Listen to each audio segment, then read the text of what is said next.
તો તમારી પાસે સાબુદાણા હોય તો એક બાઉલ સાબુદાણા લેવાના છે, એમને એકદમ સારી રીતે ધોઈ લેશું અને એમને ડૂબડૂબા પાણીની અંદર પલાળી લેશું.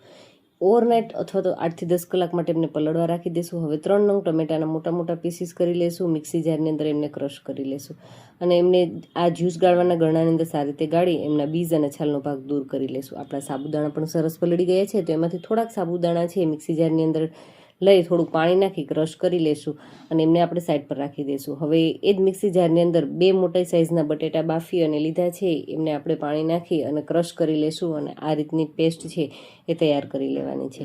હવે આપણે એક મોટું વાસણ લેશું. વાસણની અંદર 2 ગ્લાસ જેટલું પાણી લેશું. પાણીને સારી રીતે ઉકળવા દેશું. એમની અંદર સ્વાદ અનુસાર નિમક, થોડોક મરી પાવડર અને કાશ્મીરી લાલ મરચું પાવડર નાખી પલળેલા જે સાબુદાણા છે એ એડ કરી દેવાના છે. સારી રીતે હલાવી પેસ્ટ કરેલા જે સાબુદાણા છે એ પણ લઈ લેશું અને બાફેલા બટેટાની જે પેસ્ટ કરીને રાખી હતી એ પેસ્ટ પણ એમની અંદર એડ કરી દઈશું. બધું મિશ્રણ છે એ સાબુદાણા સારી રીતે કૂક ન થાય ત્યાં સુધી ઉકળવા દેશું.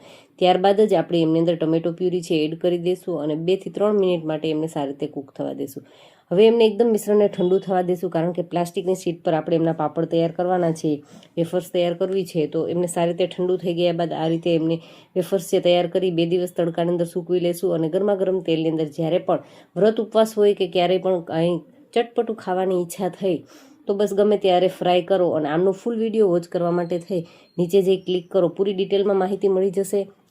અને સાથે સાથે તમે જોઈ શકો છો કે એકદમ કુરકુરી, ક્રિસ્પી અને એકદમ ટેંગી ફ્લેવરની ટોમેટો વેફર્સ છે એ બની અને રેડી થઈ ગઈ છે. Thank you for watching this videos.